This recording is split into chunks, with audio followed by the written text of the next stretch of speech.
E se você quer saber tudo sobre administração de obras e alto padrão, fica nesse episódio até o fim comigo.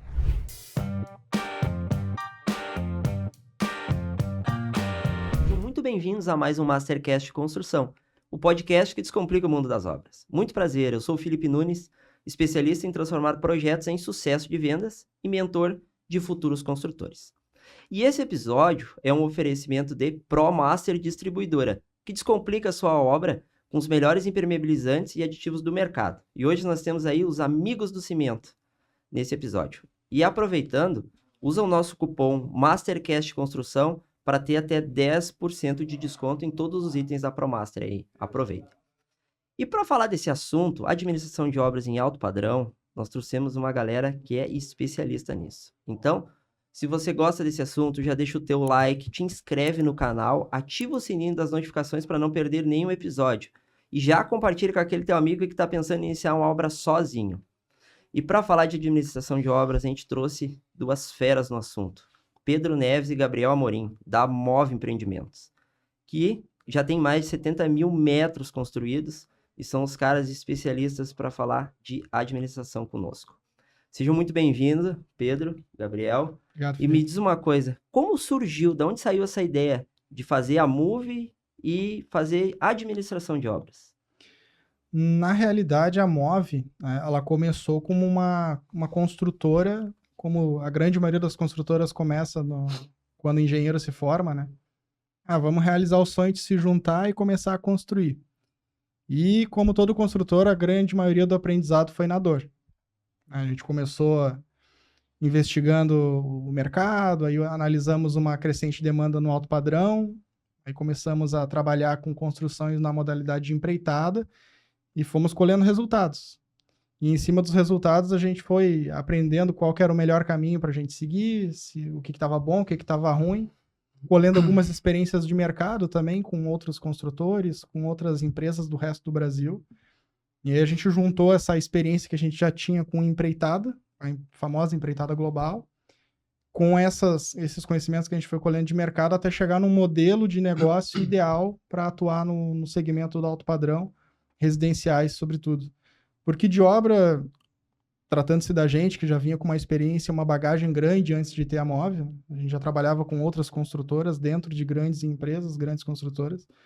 Da parte de obra, a gente já conhecia as técnicas, né? Faltava a parte do business, de fazer o negócio. Então, foi em cima disso aí que a gente começou a desenvolver a Move, muito no aprendizado, muito no conhecer e aprender com quem já errou, até que a gente formou o nosso modelo de negócio. E complementando um pouquinho do que o Pedro falou, né? A nossa maior experiência foi em edificações verticais, então obras de grande porte. E nesse padrão de obra se tolera 0 erros. Então precisa de tecnologia, precisa de gestão, precisa de muitas ferramentas para conseguir chegar nesse resultado.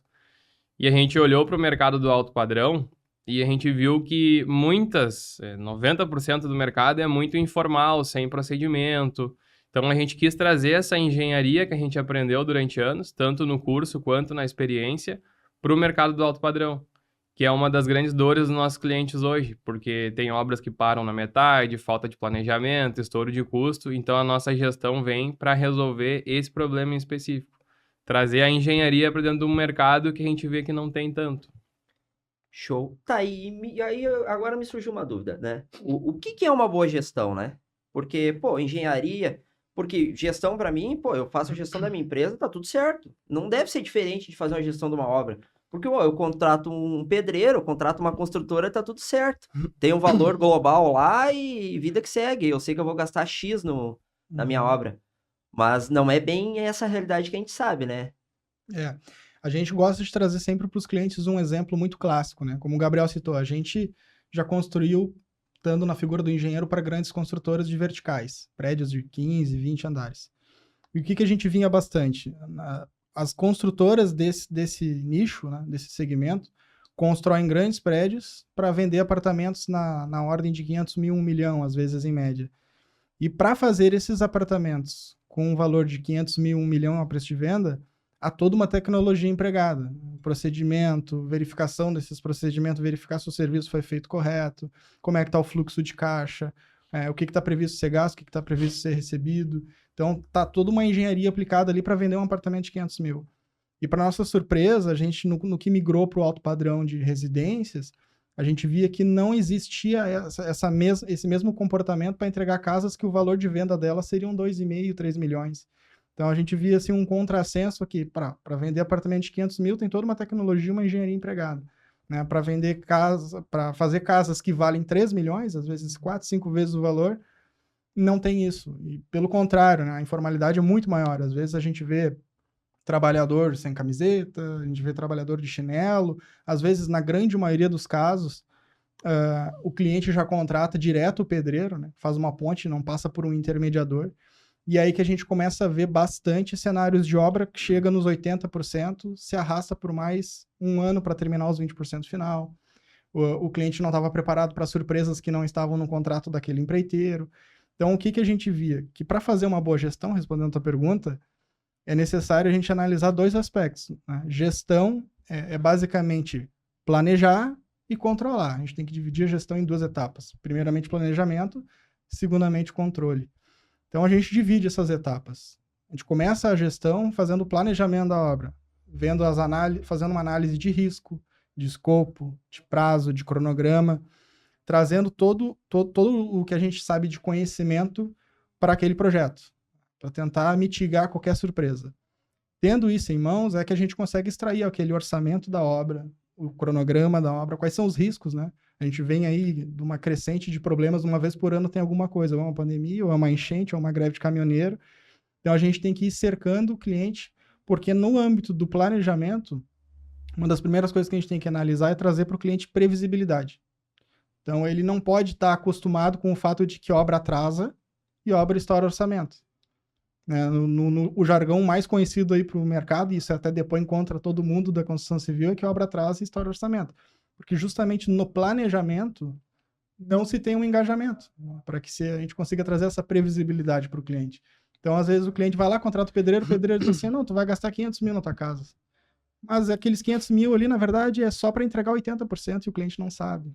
E muitas vezes, esse valor que o pedreiro tem, o construtor, né? Não desmerecendo ninguém, os caras têm muita experiência e estão acostumados, mas é baseado o quê? Em experiências que ele gerou anteriormente. Uhum. Tanto que às vezes ele cria, não, pode deixar que eu faço, eu tô acostumado, né? Eu faço sempre assim, baseado nas experiências do que ele teve durante a vida toda do que ele construiu. Exato. Então, esse valor, essa métrica que eles têm, é baseado em cima das experiências anteriores ou da última obra que ele fez. Mas Exato. às vezes a gente precisa levar, e isso é importantíssimo, levar em consideração questões específicas de cada projeto. Questões estruturais, balanços, né? Porque às vezes você olha ali, tem uma laje em balanço, tem um vazado muito bonito, tem um concreto aparente, e cara, isso às vezes um custo específico de algo, tem um muro de arrimo, representa 5%, às vezes quase 10% da obra. Que o cara, às vezes o cara olha, não, isso aí vai custar pouco, isso aí não tem problema, né? Exato. Isso me permite falar 2 coisas sobre isso. A primeira é que não necessariamente tem alguém errado na história. Sim. O pedreiro está fazendo o papel dele. O cliente está no papel de contratante, o pedreiro está no papel de executor. Às vezes ele contrata uma outra pessoa para gerenciar a compra em específico, mas não tem quem seja o fio condutor de todos esses processos, né? Que hoje é o papel do gestor. De chegar e planejar o que é o papel do pedreiro, o que é o papel do financiamento, do correspondente bancário, o que é o papel do arquiteto que entregou o projeto. Então, hoje no papel de gestor é esse, ser o fio condutor para que o que cada um faz é certo, tenha uma coesão, tenha uma fluidez, né? Porque o pedreiro vai entregar aqueles 80%, ok, quem é que vai dar previsibilidade para o cliente do que são os outros 20%?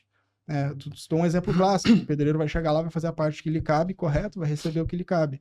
Mas alguém tem que passar para o cliente o que é previsto ele gastar em marmoraria, o que é previsto ele gastar em luminária, em paisagismo, em ar-condicionados, nos botijões de gás, às vezes, que equivalem a um valor caro e ninguém está preparado, é um fim de obra estressante, o cliente às vezes tem que despender mais 3 mil, mais 5 mil.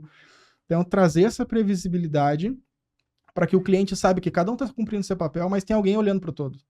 Porque o cliente, às vezes, ele tem a sua rotina, a sua dinâmica, é médico, advogado, é empresário, e não pode parar para olhar isso. Então, o gestor, ele acaba sendo aquele computador de bordo do carro. Eu estou te trazendo aqui os dados, as informações de como está a tua obra, do que estava previsto, para ir para a segunda parte, que é o controle, né? Foi previsto isso, foi planejado isso, e agora a gente está mantendo o controle. Teve um incidente, uma crise financeira, teve um problema climático, alguma coisa aconteceu, eu estou dentro do meu controle mostrando para o meu cliente que no próximo mês vai ter um acréscimo de custo. Então, eu tenho que trazer também esse acompanhamento, que é o controle de obra. Fora, obviamente, todas aquelas questões de qualidade, né? Saber se os procedimentos estão sendo seguidos, se está tudo sendo feito conforme a norma. Então, passa muito por isso, né? De tu saber que cada um está fazendo a sua parte. E aí, o segundo ponto que eu comentei que eu ia trazer, citou ali da questão do cada projeto tem a sua especificidade. A gente traz um exemplo normalmente assim, eu posso pegar uma casa hoje de 100 metros quadrados, exatamente como ela é, e botar num outro terreno, a mesma casa, a mesma metragem, e elas terem custos completamente diferentes. Porque nem tudo é só o metro quadrado dessa casa. Às vezes tu vai ter movimentação de terra, pode ser 50, 60, 70 mil, tu vai ter contenções, como tu citou, que pode chegar a 10%, às vezes as fundações, que varia de 2% a 10%, às vezes num orçamento.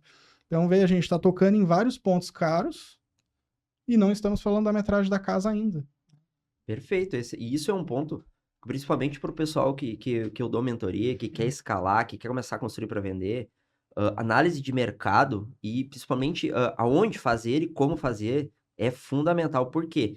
Porque, como o Pedro falou ali, cara, um terreno ele tanto pode te ajudar, né? Se for um terreno plano. Só que assim, daqui um pouco, um projeto que era para custar 500 mil, no terreno errado, ele vai custar 1 milhão. Entende? Porque tem responsabilidades, né? Quem quer fazer algo, principalmente para venda, que vai passar para um terceiro, a gente precisa ter cuidado, né? Precisa ter projeto. Então, é isso que eu passo muito. Mas sabe, Pedro, que uma coisa que eu vejo, que o pessoal que é fora do Sul, principalmente, porque o gaúcho ele tem o hábito de generalizar muito. Uhum. Por quê? Porque ele está acostumado, ele pega o arquiteto faz tudo. Desde de trâmite de burocracia, de compra de interiores, de projeto, de tudo. Entende? E aí ele vai até o final, até às vezes escolher móvel, quem que vai escolher. Ou contrata um engenheiro que ele conhece, ou que o pedreiro indicou para ele, e vai até o final com aquele cara acaba fazendo tudo. E tu sabe que eu notei que os profissionais começaram a cair nesse limbo de um pega e vai até o final. Dificilmente tu consegue pegar um cliente que ele consegue contratar o cara para fazer a gestão, uma pessoa para executar uma construtora bem conceituada e bem estruturada, um engenheiro para fazer o projeto estrutural, um designer de interiores, entende?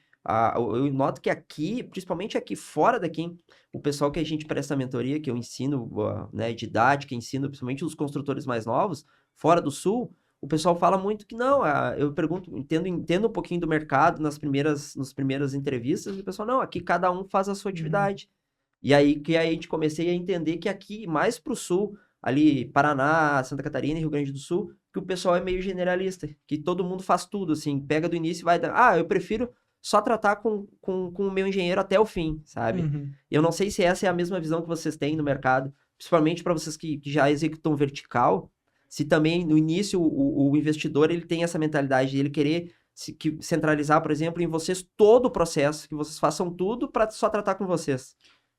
Sim, na realidade todo cliente quer se envolver o mínimo, mas ele quer se envolver o mínimo tendo certezas, tendo garantias, né? Eu não quero que meu orçamento estoure, se tu te comprometeu com esse orçamento eu quero que ele dê dentro, e se tu te comprometeu a entregar isso para mim eu quero receber isso. Sim, ele quer jogar o risco totalmente para ti, né? Então eu quero me envolver o menos possível, mas eu quero ter certezas. O que na figura do cliente não está necessariamente errado, né? É o papel dele, ele é leigo na área da construção civil. Sim.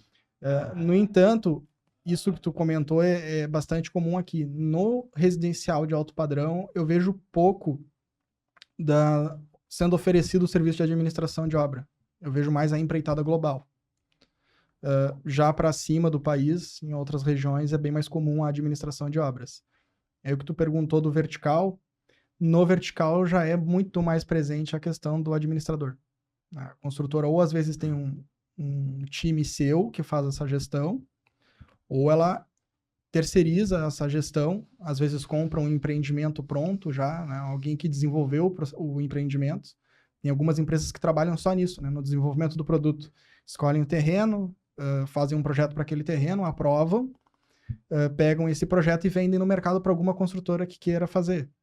Então, a construtora já compra o empreendimento pronto. E aí ela tem ou uma equipe sua que faz toda essa parte de gestão, que planeja, que orça, que faz cronograma, e depois executa com mão de obra terceirizada, ou ela terceiriza para empresas específicas que fazem administração. Tem empresas da região de Porto Alegre que fazem isso. Então, no vertical é mais comum. O que a gente viu é que o que a gente faz no vertical não era muito feito no alto padrão nesse nosso mercado aqui regional. Então, a gente trouxe a administração para isso. Por quê? A gente sabe que o cliente quer se envolver o mínimo, mas ele quer ter certeza, ele quer ter previsibilidade. E na empreitada global, por mais que ele tenha ali, eu sei que é um valor fechado que eu vou pagar para a construtora, eu sei que a construtora tem esse prazo, mas tira aqui, bota lá, sempre fica alguma coisinha para o cliente resolver, porque tu vai empreitar na global, tu não sabe a luminária que aquele cliente vai querer ainda, tu não sabe o paisagismo que ele vai querer. A margem que a construtora precisa botar é muito grande, a margem de risco, porque, principalmente no alto padrão, quando a gente está falando do médio padrão, é mais fácil, mas no alto padrão, cara, as margens têm que ser astronômicas, né? Porque tu tem muita distância, né, de valores, né? Então, tipo, tu pode sair de 3 para 5 milhões em poucos itens, né, na acabamentos, casa. Às vezes. Isso que tu comentou, assim, a gente percebe uma cultura aqui também por exemplo, tu quer construir, o pessoal chega primeiro no arquiteto, desenvolve todos os projetos com o arquiteto e na cabeça do cliente, bom, agora é só achar uma construtora e construir. E não é bem por aí. Então, assim, o modelo que tem sido um sucesso dentro do nosso modelo de negócio é quando o cliente... O melhor para nós é o cliente chegar sem os projetos. Porque muitas vezes o arquiteto dá uma previsão de custos de X reais o metro quadrado e não leva em consideração alguns itens que a gente já comentou, terreno, topografia, padrão de acabamentos e tal. Então, o cliente, às vezes, acaba desenvolvendo um projeto muito grande para o seu orçamento. Então, o nosso primeiro trabalho é um estudo de viabilidade, que é o quê? Pegar esses projetos e analisar, fazer essa análise, ver se ele se enquadra na expectativa do cliente, tanto financeira quanto física, trabalhar com revisão de projeto estrutural, elétrico, hidráulico.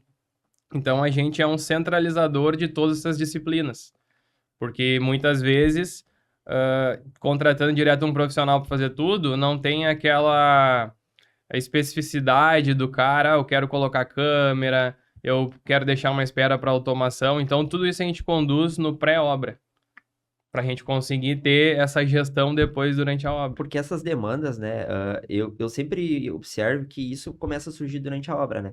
Porque quando escolhe um arquiteto para fazer um desenho, para fazer a sua casa, ele gera aquele sonho, ele vai gerando aquilo ali, só que o pessoal esquece sempre de falar em valor, né? De mensurar isso. E às vezes cai num limbo de profissionais que acabam gerando aquela expectativa, criando aquela casa gigantesca com tudo que o cliente pede, né? Cabe 5 elefantes e uma girafa dentro da casa, mas o orçamento dele é X que, olha, não cabe 5% disso. E eu observo muito isso, e no alto padrão principalmente, às vezes são casas gigantescas, mas uma coisa que eu tenho visto que no alto padrão, principalmente, o que tem limitado e tem diminuído esse erro é o tamanho dos lotes. Cada vez os condomínios fechados têm lotes menores, então começa a dar uma limitada um pouco mais nisso. É uma das coisas que a gente mais tem pego, é o cliente que chega com um projeto muito grande, né?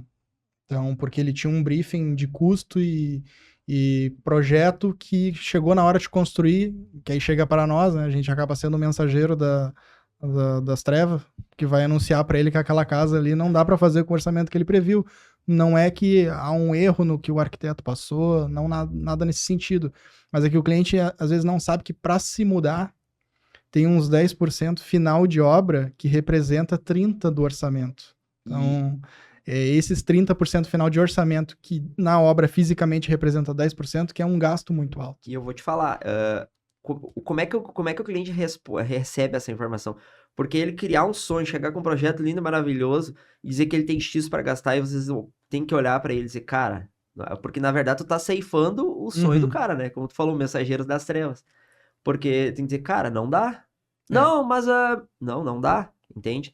E às vezes tu conversei, principalmente o gaúcho, tu comecei a dizer pra ele, cara, não, mas o meu construtor já disse, a minha arquiteta já falou que dá, o meu primo já fez e fez um pouco maior. Cara, não dá, né? E às vezes eu observo que esses clientes que passam pela gente, e seguem quando tu fala, ó, não vai dar, e tá, não, então eu vou pensar. Uhum. E vão à frente, às vezes a gente acaba vendo que não conseguiu chegar, chegou no meio do caminho e parou, né? Eu digo que para esse cliente, normalmente ele vai acabar indo para 3 caminhos possíveis. O primeiro caminho é ele vai pagar para ver. E ele, não, eu vou fazer porque eu acredito que não vai gastar isso. E ele acaba descobrindo nesses 10% final. Então é aquela obra que fica se arrastando nos acabamentos. Porque para comprar o porcelanato hoje eu não tenho dinheiro, então eu vou ter que esperar um 13º, vou ter que esperar um PPR da empresa, porque daí eu vai parcelando e aquele final de obra vai se arrastando. Então, Ou vai catando promoção, vai Isso. picando dali, daqui, compra uma parte em cada lugar para tentar baixar o custo, porque Isso foi aí. o orçamento. A gente chama que esse é o cliente que paga para ver. Sim. Ele não acreditou na engenharia. O segundo cliente é aquele que vai pagar, vai conseguir fazer, mas vai baixar muito a qualidade. O que a gente diz lá na empresa? A gente sempre consegue fazer mais barato se a gente fizer pior. Mas chega um limite que a gente diz assim, não, para alto padrão, a gente não consegue baixar. Porque para eu baixar esse preço aqui, eu vou começar a tocar num item que é a qualidade. Né? E a gente está falando de vida útil da casa, a gente está falando de manutenção da casa, a gente está falando da vida do cliente ali dentro, que começa a ter infiltração, começa a ter patologia. De certa forma, ele também está pagando para ver, porque no futuro ele vai ver que isso custou. Tá? E o terceiro cliente é aquele que às vezes começa a podar e vai se mudar com coisas faltando. Então, tu perguntou como é que a gente faz quando um cliente chega nesse cenário.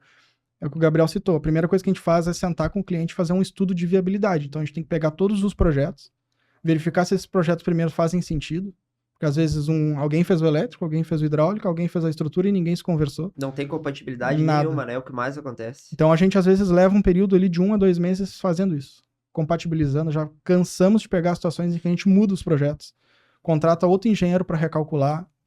Pensando também em economia, porque às vezes refazer o projeto estrutural, tu investe 5, 6 mil, mas poupa 10 na obra.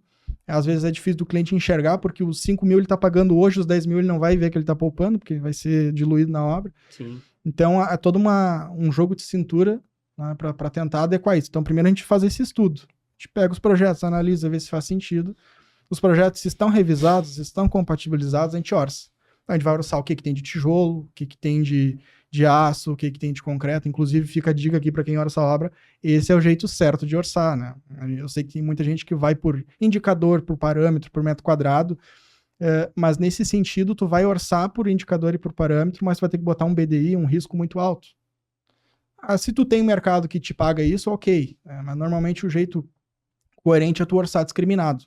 Eu e o Gabriel temos um jargão que a gente usa bastante. Não vamos ter o trabalho 2 vezes. Quando eu for comprar o tijolo, o que eu vou ter que fazer? Eu vou ter que quantificar o tijolo. Então, eu já posso quantificar ele hoje, saber o preço que eu pago nele e usar esse quantitativo lá adiante quando eu for comprar. Então, eu orço e quantifico hoje, pego esse valor, já boto no orçamento. E assim a gente vai discriminando cada compra, cada item da obra, orça e apresenta para o cliente. Então, para o teu projeto do jeito que ele está hoje é isso. Mas eu preciso que seja 100 mil a menos, eu preciso que seja 50. Então, a gente começa a sugestionar para ele o que ele pode retirar, mas mesmo assim se mudar. Quem sabe a gente investe menos em luminária, quem sabe tu se muda para casa sem fazer paisagismo.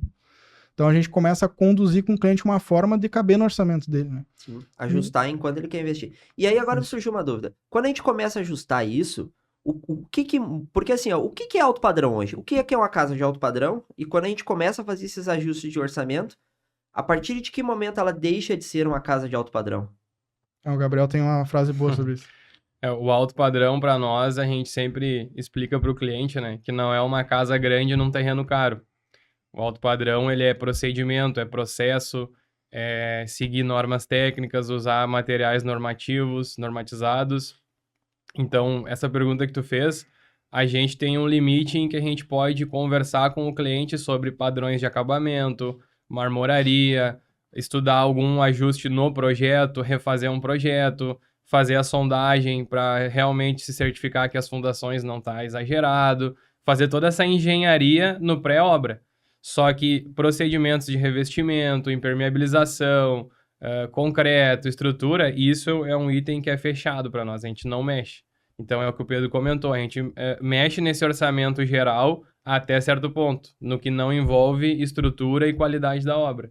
A partir daí, o cliente, quando chega nesse finalmente, então não tenho mais como mexer, e o cliente fala, olha, eu não tenho verba, ainda assim eu não tenho verba, aí passa a ser um ponto de se mexer no arquitetônico, diminuir, mudar alguma coisa. É, E sim. o Gabriel tocou no assunto de sondagem.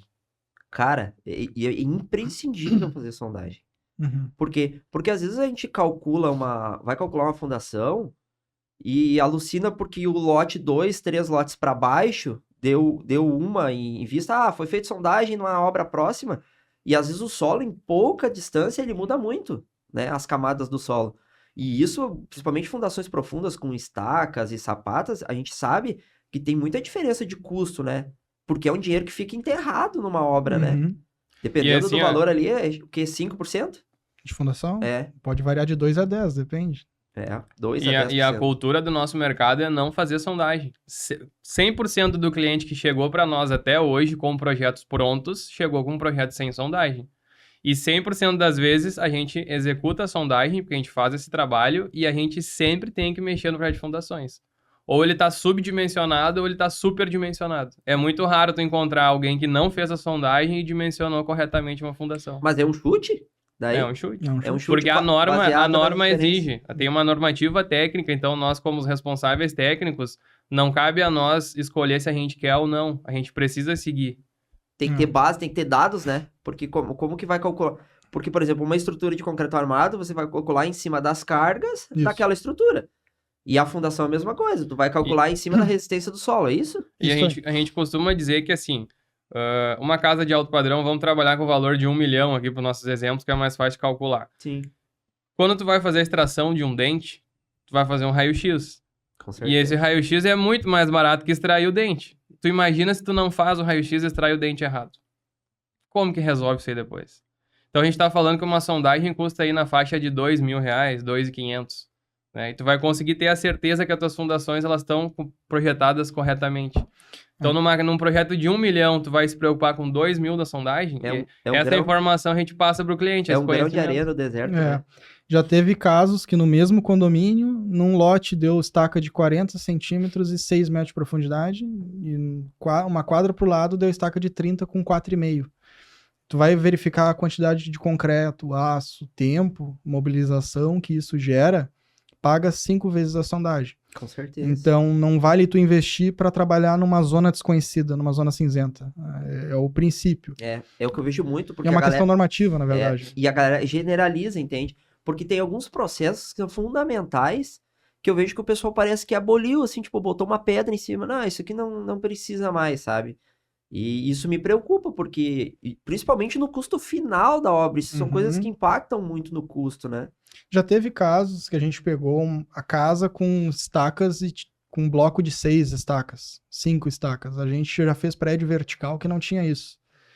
Então a gente consegue verificar que ou está superdimensionado, como o Gabriel citou, e o cliente está pagando a mais, ou está subdimensionado, e aí, puxa, está subdimensionado, vai cair a casa. Às vezes não. O colapso é um caso, assim, 1%. 99% dos casos, o que acontece no subdimensionamento é um monte de patologia. É uma casa que começa a ter trinca, começa a ter fissura, aí a pessoa vai abrir a janela e a porta ela emperra e não sabe por quê, é um problema de fundação, às vezes. E às vezes essa deformação, essa patologia, ela vai acontecendo lentamente, a depender do solo, e o cliente vai descobrir isso depois de 10 anos. E a casa vai depreciando ao invés de valorizar, né? Que é o que todo mundo quer no meio imobiliário, por mais que tu não vá vender. Então, não vale a pena tu negligenciar. Tanto é que a norma já determinou que é necessário pelo menos 2 furos para os terrenos usuais que a gente faz, que dá em torno de 200 metros quadrados de terreno e 200 metros quadrados de projeção de obra, dá 2 furos. Então, é algo básico, né? E a gente tem conseguido converter os clientes a fazer. Eu vejo muita gente dizendo assim, o cliente não quer. A gente não tem essa experiência. Normalmente, o cliente, todo 100% até hoje fez. Com certeza, porque olha só, tu vai gastar 2.000 na sondagem, mas tu pode poupar 50.000 na tua fundação, entende? Exato. A gente nem coloca como uma condição, na verdade. Às vezes é uma desinformação, né? O cara...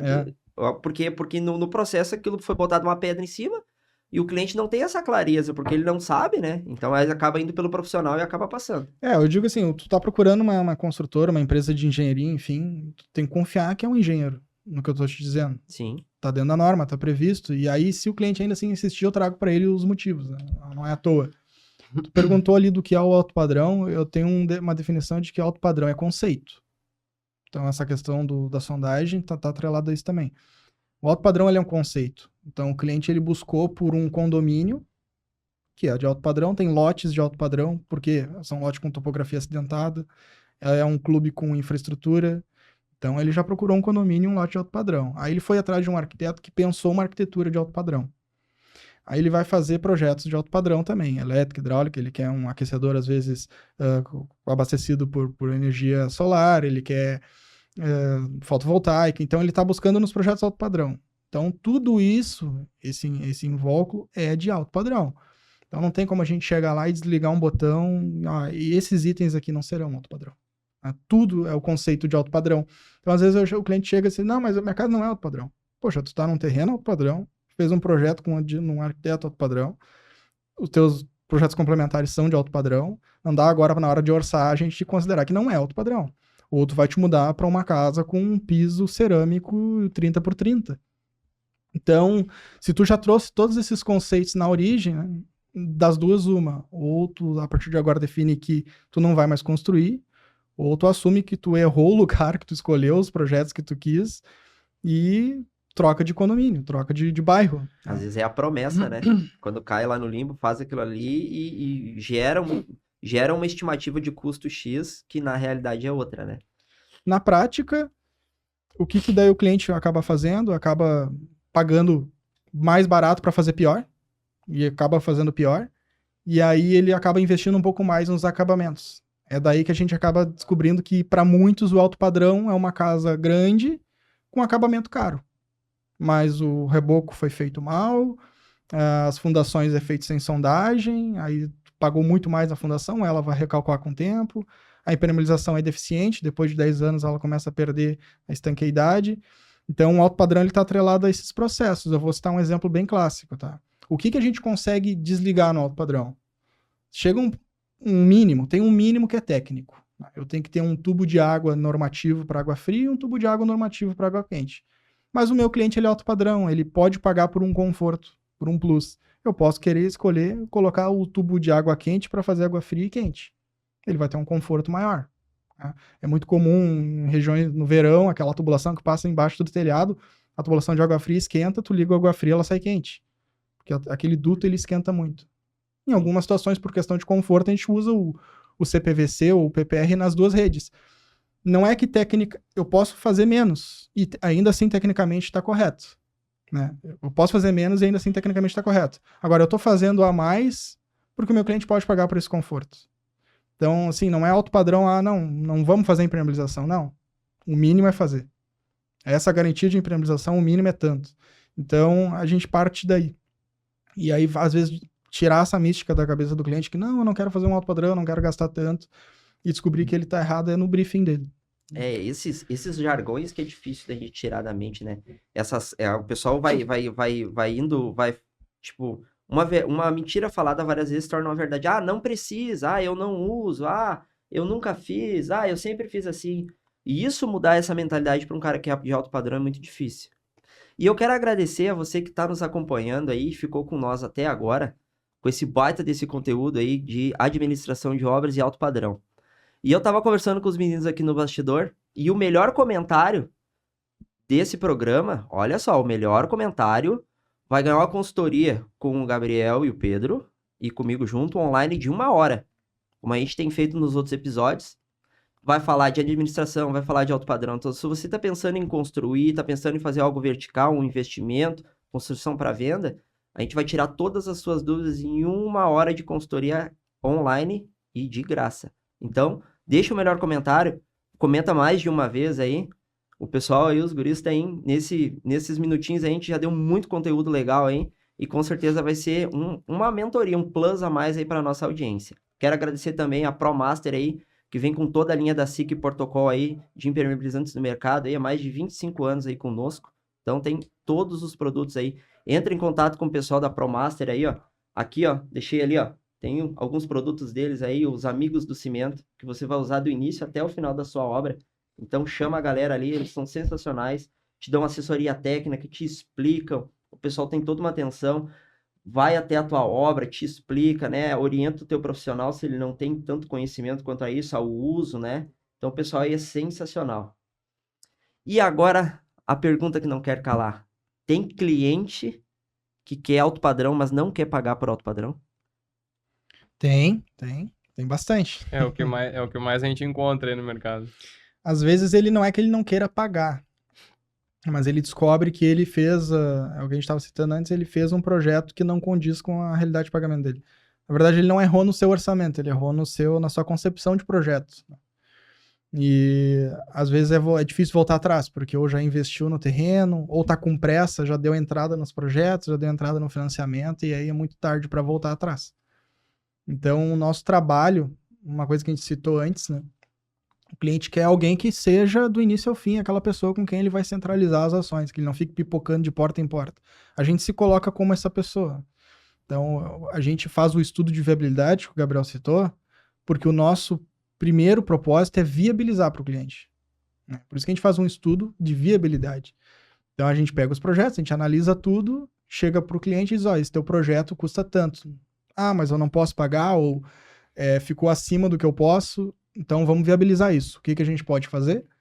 Numa circunstância muito grande, muito drástica, a gente tem que acabar desmembrando o projeto, começar a retirar coisas, que é o que a gente não gostaria, porque o programa de necessidades do cliente é primordial, mas em algumas situações a gente acaba tendo que retirar coisas, podar coisas do projeto. E o que é a maior dor do pessoal que chega para vocês? Qual é, porque geralmente, isso eu imagino, porque quando ele chega para querer administrar, quais são esses perfis que chegam? Porque ou o cara é bem organizado e ele quer ter aquela previsão, ou ele já viu que ele fez um projeto que ele não sabe o custo que vai dar, porque ele já começou a falar com um amigo, com um conhecido, com alguém que já construiu naquele nível, e o cara disse, ó, tu vai gastar tanto. Não, mas eu penso, não, mas me disseram que a metade faz. E aí ele começa, eu acho que a maioria do pessoal chega por estar apavorado, que acha que o orçamento que previu não dava, ou o pessoal chega por segurança, por querer realmente fazer algo bem organizado? Tem dois perfis no geral. A persona que a gente busca, em primeiro lugar, é aquele que já construiu e se deu mal. Que aí ele viu que sem alguém que faça a gestão a administração da obra, ele vai se dar mal de novo. Então, a gente diz que é cliente que já vem com trauma. É cliente que já contratou o pedreiro direto, que aí depois descobriu que tinha uma guia lá da Receita Federal para pagar no final da obra que era enorme, que descobriu que nos 20% final ele se dá mal, porque ele tem que comprar várias coisas que não estavam inclusos, que ele tem que ficar ligando para madeireira para botar cimento na obra o tempo todo, porque o pedreiro não se programou. Então, é cliente que já, às vezes, até já beirou se separar no casamento. Então, é um cliente com trauma. E aí, a gente acaba trazendo para ele justamente isso. A gente imagina que nós somos um computador de bordo em que tu vai poder acessar a gente para saber como é que tá a saúde financeira, a saúde do cronograma da tua obra, questões de projeto. A gente consegue, dentro da modalidade de administração, mudar o projeto com a obra andando. Justamente porque a gente não tem um engessamento que a empreitada global às vezes tem. Então a gente não vai ficar sentando para fazer aditivo, a gente trabalha com a demanda do cliente. Tem cliente que no meio do caminho muda a casa às vezes, queria mais um pavimento. Então a gente acaba trabalhando com a demanda do cliente, justamente por causa disso. A gente acaba sendo um computador de bordo. E um outro cliente é o curioso. Ele diz, olha, eu vi lá o perfil de vocês, vi que é um jeito diferente de trabalhar. Eu tenho aqui uns projetos e gostaria de entender. Aí normalmente esse cliente olha para dizer, olha, interessante. Eu descobri que com vocês, se eu ver que deu muito caro, eu consigo mexer. Consegue antecipar o erro, né? Consigo. Que é a grande sacada, né? Porque o que eu vejo assim, 90% do cliente que chega para construir, ele chega na emoção. Uhum. Ele tá animado porque é o maior passo da vida dele, ele vai construir a casa dos sonhos dele, que ele pensou, que ele sonhou a vida toda com a esposa. E aí cada um tem uma prioridade, né? O marido quer garagem com espaço, quer área gourmet, quer churrasqueira. A esposa quer um closet gigante, um banheiro legal com 2 cubas e tal. E aí você ceifar esse sonho, como a gente falou, cara, eu acho que é a coisa mais... Eu acho que é o pior ponto. Quando ele antecipa, ele entende que ele vai ter que abrir mão de algumas coisas para chegar no valor do investimento que ele quer. Agora, quando ele já montou, já tá com aquele sonho pronto, eu acho que é muito difícil, assim, conseguir converter que esse cara regrida, assim, ou fazer ele diminuir, né? Geralmente ele paga pra ver, né? O nosso papel hoje é, antes de começar a obra, antes de tudo, é entregar um começo, meio e fim. Para o cliente entender todo o processo, desde projetos. Quando o cliente chega sem projeto, a gente faz essa gestão, indica os profissionais, faz compatibilização, faz essa gestão, até o momento em que ele vai se mudar. E hoje tem uma cultura muito grande que o pessoal pensa no metro quadrado. Porque a maioria dos construtores orçam por metro quadrado. Sim. Só que é o cara que ele não vai esmiuçar o projeto e orçar item por item para saber quanto é cada item. Ele, é 3 mil reais o metro quadrado.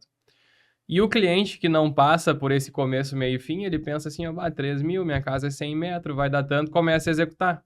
Só que o que acontece no meio do caminho? Ele não sabe que as luminárias não estão inclusas, que as louças e metais não estão inclusas, que a marmoraria não tá. Isso dá um valor bem considerável. Ou ele sabe que não tá, mas não faz ideia do preço. E aí, lá no final das contas, vinculado a mais um problema que a gente faz consultoria também, é uma das áreas de atuação nossa, a gente vê acontecendo no mercado, fecha-se um contrato por empreitada global. Vamos supor que o cliente ele é leigo, ele é médico, advogado, ele não é da área, está construindo a casa pela primeira vez. Então ele faz o contrato de empreitada global, vamos usar o exemplo de 1 milhão, 10 parcelas de 100 mil. Então passou-se lá 3 meses e o cliente pagou 300 mil. Ele não tem condições de saber se fisicamente a obra andou 300 mil. E alguns dos construtores que não têm a organização, acontece que aquele recurso foi enviado para outra obra. Não tem um cronograma físico-financeiro, né? De o que Exatamente. se aquilo que está acontecendo realmente está coerente com o que ele pagou, né? Não, o cliente não tem essa clareza, Isso. principalmente porque, querendo ou não, é algo complexo, principalmente alto padrão.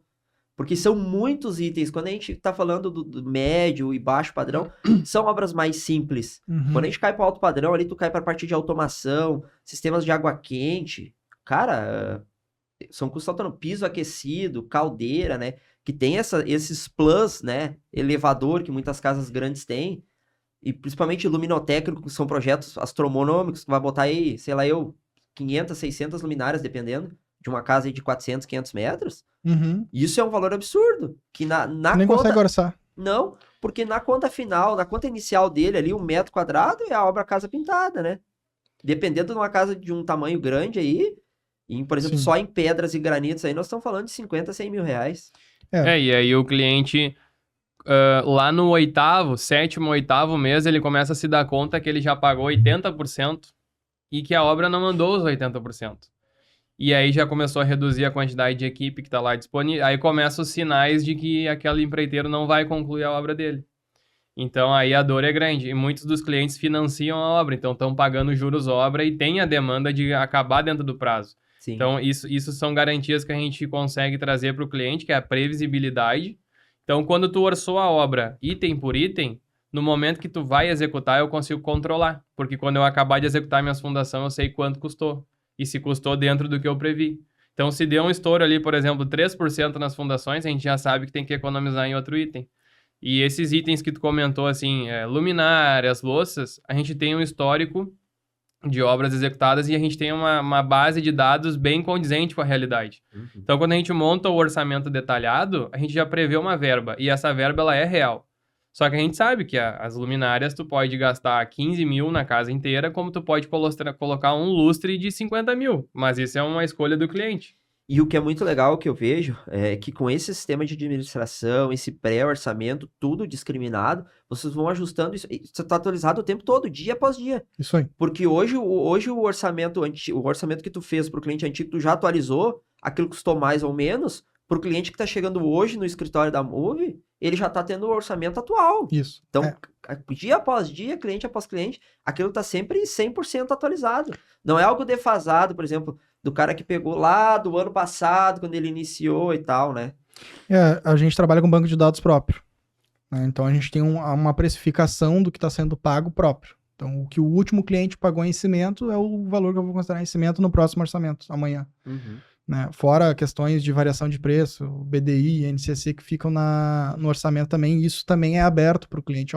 Saiba que dentro desse orçamento que a gente montou, tem ali um percentual de tantos por cento que é um gatilho ali para subida de preço, risco, crises, etc.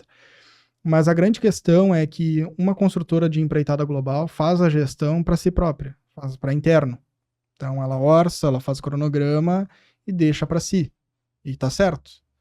Na administração a gente faz isso, mas presta conta para o cliente. E o que tu citou ali vou fazer uma casa menor, é perfeito, é coerente. Projetos menores, a gente indica até fazer empreitada. Como tu citou, médio, padrão popular, a empreitada acaba sendo mais atrativa, a empreitada global, porque tu tem mais conhecimento das nuances. Tu tem menos risco, tu sabe que vai fugir menos do escopo.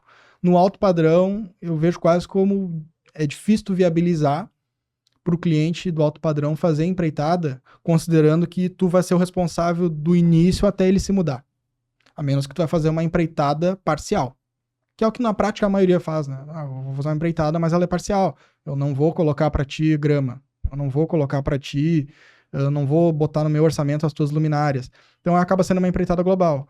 Eu digo que se for para fazer uma empreitada do início ao fim, para o cliente se mudar, no alto padrão é muito difícil, porque tu vai botar um risco muito alto, teu custo vai lá em cima, teu preço vai lá em cima e acaba não sendo atrativo para o cliente, né?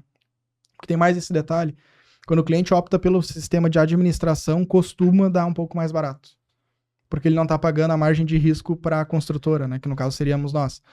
O cliente compartilha o risco, mas ele também compartilha a possibilidade de que se a obra custar menos, o que sobrou, ele fica com ele. E o que é muito legal é que tu tendo esse cronograma tudo discriminado, cara, fica muito bom, porque tu consegue ver, por exemplo, como o Gabriel falou, pô, nós economizamos 3% na fundação, sobrou R$ 1.500.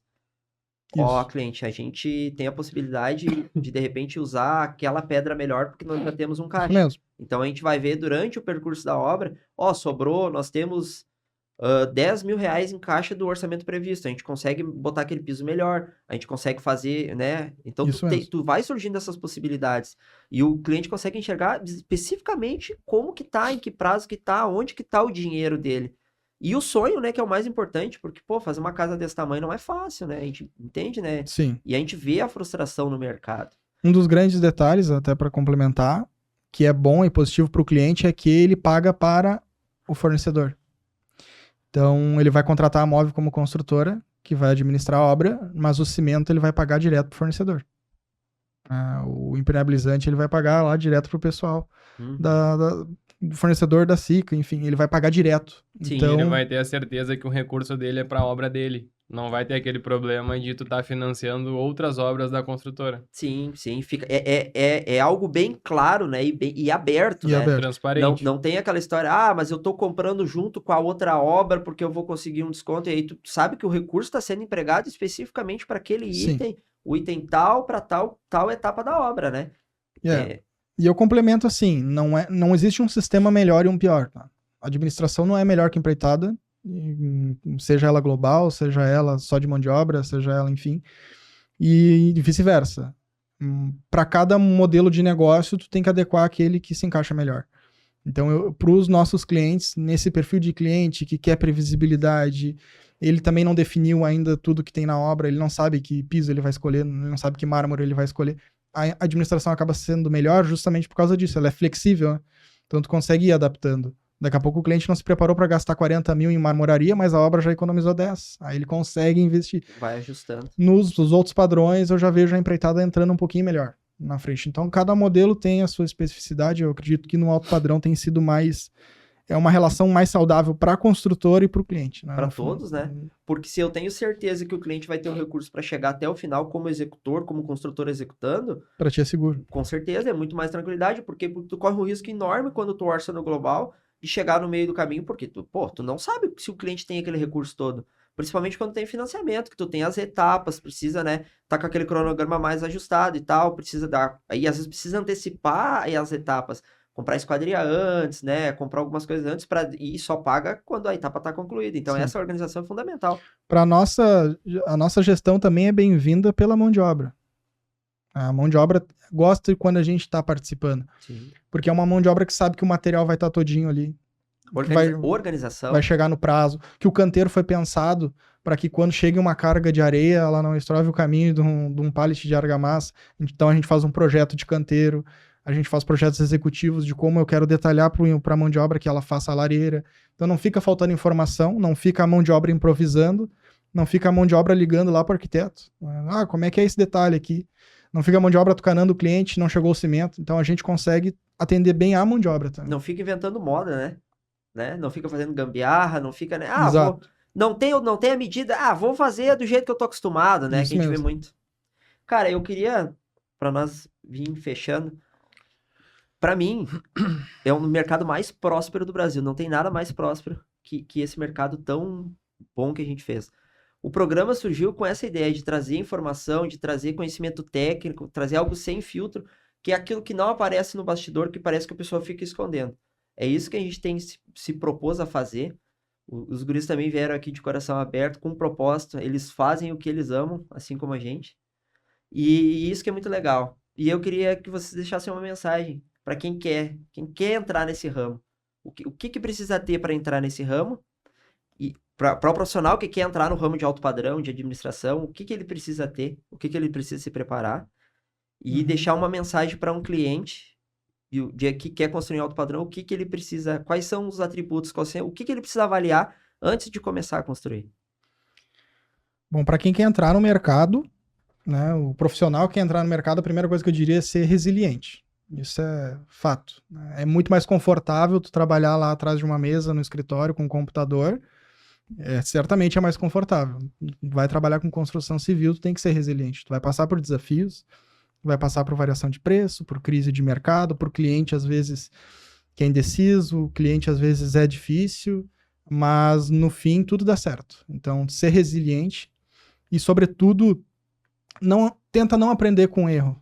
Né? Tenta, se for possível, fazer um curso, uma especialização, uma consultoria, uma mentoria. Aí o Felipe, como mentor, vá atrás de conhecimento, porque às vezes tu aprender com erro te custa e demora o teu crescimento. Então, se tu quer escalar, se tu quer acelerar o teu crescimento, te especializa. E uma coisa que eu falei, cada vez menos o pessoal tá buscando conhecimento específico. O Pedro falou, pô, eu hoje tenho mentorias para construtores, caras que querem ter construtora e querem executar. O meu know-how não é em administração, não é em organização, porque o mundo perfeito para mim é quando tem o Pedro administrando ali, eu sei que eu não vou me preocupar realmente com a qualidade, com se está tudo certo, se está tudo nas medidas, se os projetos estão executados como tem que ser, na parte de execução. E é isso que eu ensino hoje nas minhas mentorias. Eu ensino o cara realmente a construir, a estruturar a empresa dele e ter sucesso como eu tive. Só que eu tive que aprender da forma difícil, errando, consertando, né, arriscando, dando errado e descobrindo que a outra forma é melhor.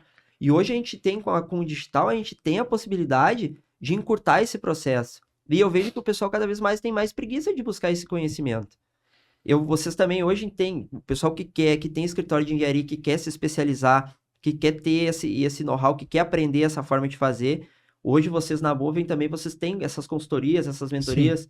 Vocês hoje têm essa estrutura para poder ensinar engenheiros, ensinar Sim. arquitetos a começar a trabalhar nessa modalidade de administração? Sim, a gente já atende algumas empresas, algumas construtoras, e aí a gente passa por várias áreas desse nicho. Então a gente presta consultoria desde a parte gerencial mesmo do planejamento, que é escritório, back-office, projeto, compatibilização, orçamentação, cronograma analítico, a gente usa o Microsoft Project hoje em dia, então a gente faz toda essa parte.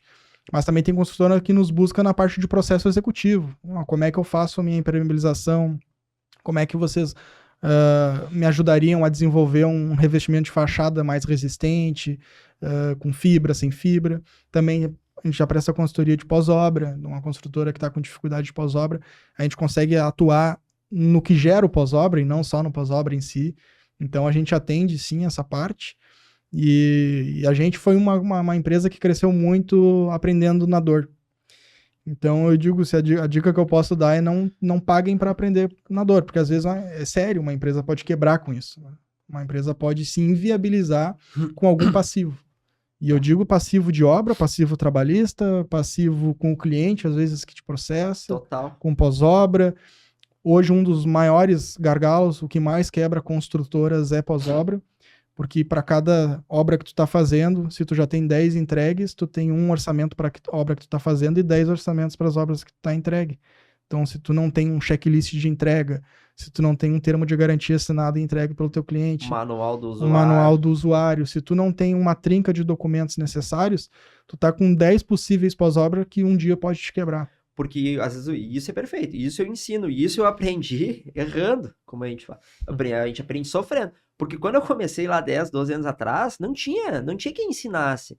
Porque tu ia lá perguntar, não, isso aí não é assim. Porque aí ninguém queria ensinar. E hoje a gente tem, né? E cada vez mais tu vai se desenvolvendo. E quando tu ensina, tu vai te desenvolvendo, tu vai aprendendo, tu vai entendendo visões diferentes do negócio. E essa é a sacada que eu deixo, gente. Cara, quer se desenvolver, quer escalar, busca conhecimento específico. Mas assim, ó, busca com quem já tem resultado, quem já aprendeu, quem já passou por aquilo ali. Porque o cara que já gerou experiência, ele já teve aquela dificuldade, ele vai ter muito mais facilidade de resolver o teu problema e de te ensinar como tu lidar com aquela situação. Gente, eu quero agradecer vocês e eu quero que vocês deixem uma mensagem, hein? Façam... Faltou a mensagem pro cliente, né? É. Eu digo assim, o cliente que quer ter um controle da obra, eu uso sempre uma analogia que é bem interessante. Imagina que a tua obra é uma empresa, o cliente é o dono da empresa e nós somos o gerente dela. Então, nós temos que fazer a prestação de contas, nós temos que trazer esses dados para o cliente. A gente entrega um relatório mensal todo mês para o cliente, para ele saber como é que está a saúde física, financeira da obra. E isso eu já estou falando de obra, mas antes disso a gente tem todo um alinhamento de expectativa com o cliente, planejamento, fazê-lo se situar dentro do orçamento e das possibilidades da obra dele. Então eu digo assim, o nosso maior pitch de venda é um cliente que quer ter não só uma obra pronta, mas ele quer ter uma experiência satisfatória, né? Eu digo que é o cliente que vai nos finais de semana, pro pessoal que é do Rio Grande do Sul, uma região do Sul, vai final de semana tomar um chimarrão na obra, curte a experiência, bate uma foto e vai embora. E sabe que a obra está acontecendo, né? Está previsto as possibilidades de erro. Às vezes a gente depõe contra nós, mas a gente também informa coisas que são ruins. O preço vai subir, mas a gente é transparente no processo. Então eu digo que é o cliente que não quer só ter a obra pronta. Ele quer ter a experiência também. Ele não quer correr o risco de perder o casamento dele. Ele não quer ter problema com o filho em casa. Ele não quer ter que parar o trabalho dele para resolver um problema que é da obra.